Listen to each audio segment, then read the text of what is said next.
the first step is you fold in half like this. So fold it the long way, because that gives you the guide. And make sure the more perfect you go right on the corners, the better it's going to be when it wants to fly. Because oh, that's very pretty. A boat? Like Caroline made a boat, a red one. Okay, see, so make sure you get it right on the edges, because the more symmetrical you can be, the better it's gonna do to fly. Okay. Okay, now you open it.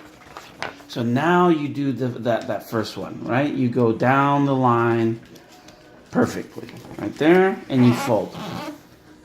Okay, and if you do it right, there's going to be no space between the sides, right? It's going to be a nice little triangle. Do you remember what you do next? Yeah, you fold down. Okay.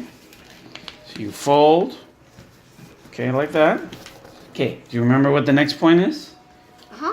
You put your finger there, take the corner, and you put it right on the line. See, notice how the line always is what guides the building of the plane.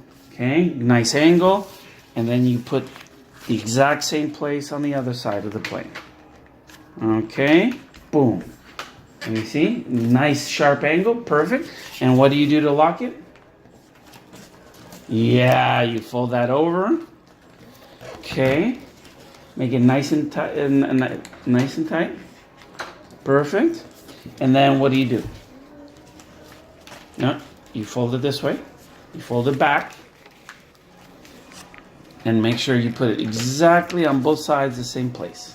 So you fold it back. Hold on. Perfect. Perfect.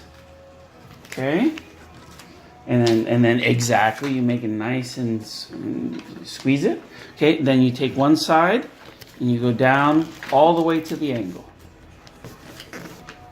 Perfect. And then you flip over and do the same one, right? I like to do is I like to see this line that is folded, and then I kind of like to make it to not go past that line. And see, and this is how you make a perfect plane. Should we go fly? Yeah.